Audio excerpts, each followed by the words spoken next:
السلام علیکم دوستو، کیسے ہو؟ امید کرتا ہوں کہ آپ سب خیر و عافیت سے ہوں گے۔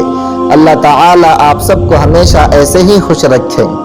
آج میں آپ لوگوں کو حقیقت پر مبنی ایک چھوٹی سی کہانی سنانے والا ہوں۔ اگر آپ نے ابھی تک ہمارے چینل کو سبسکرائب نہیں کیا ہے تو سبسکرائب کیجئے اور بیل کے آئیکن کو کلک کیجئے تاکہ ہماری آنے والی ہر نئی ویڈیو آپ تک پہنچ سکے۔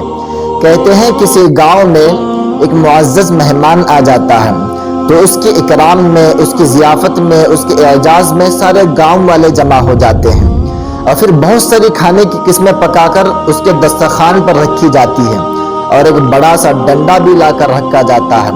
مہمان کی نظر جب ان کھانوں پر گرتی ہے تو بہت خوش ہوتا ہے، اور جب اس کی نظر اس بڑے سے ڈنڈے پر گرتی ہے تو بہت خوفزدہ ہو جاتا ہے اور بڑے دبے لہجے کے اندر میزبانوں سے پوچھتا ہے کہ یہ ڈنڈا دسترخوان پر کیوں رکھا گیا ہے؟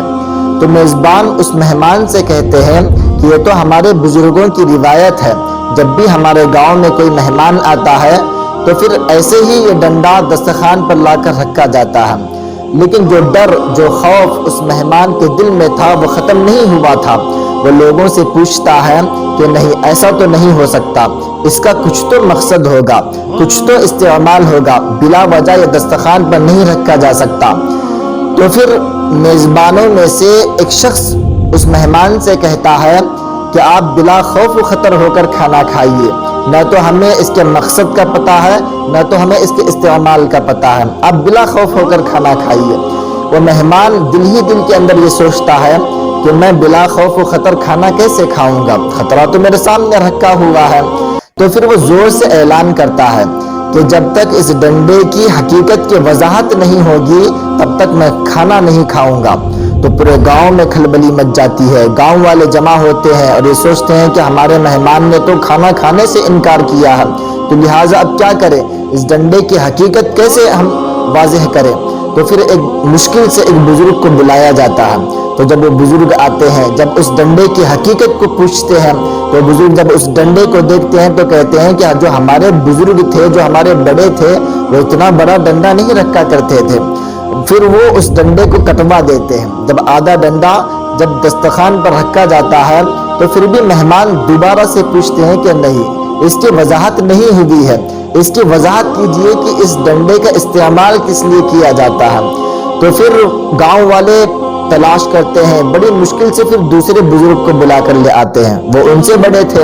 جب وہ آتے ہیں، جب ڈنڈے کے سائز کو دیکھتے ہیں تو پھر لوگوں سے ڈانٹ ڈپٹ کر کہتے ہیں کہ ارے کمبختو، اتنا بڑا ڈنڈا تم نے لا کر کیوں رکھا ہے؟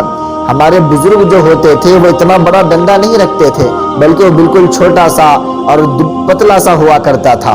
تو پھر اس ڈنڈے کو کاٹا جاتا ہے، اسے چھلا جاتا ہے اور ایک دم پتلا سا ڈنڈا بنا کر دسترخوان پر رکھا جاتا ہے۔ پھر مہمان ان سے پوچھتے ہیں کہ اس ڈنڈے کی ابھی وضاحت نہیں ہوئی ہے۔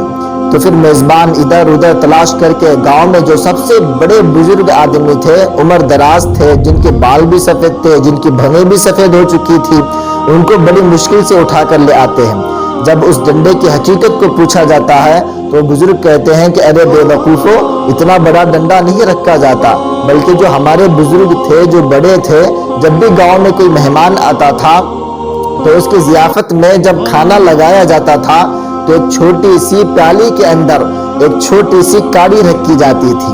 وہ بھی اس لیے رکھی جاتی تھی کہ مہمان جب گوشت کھائے گا، جب اس کے ریزے اس کے دانت میں پھنس جائیں گے تو اس کاڑی کے ذریعے سے اپنے دانت میں پھنسے ہوئے گوشت کو نکال سکے۔ کسی بھی شعبے میں کوئی نئی بات، کوئی بدعت جب شروع ہوتی ہے تو ایک تنکے سے شروع ہوتی ہے، پھر اس کے پیروکار اسے ایک موٹا سا، لمبا سا، بڑا سا ڈنڈا بنا دیتے ہیں اور اس پر بھی مطمئن نہیں ہوتے۔ اسی لیے اللہ تبارک و تعالی سے ہمیشہ یہ دعا کرتے رہیں کہ اللہ تعالی ہم سب کی گمراہی سے حفاظت فرمائے اور صراط مستقیم پر چلنا ہم سب کے لیے آسان فرمائے۔ السلام علیکم ورحمۃ اللہ وبرکاتہ۔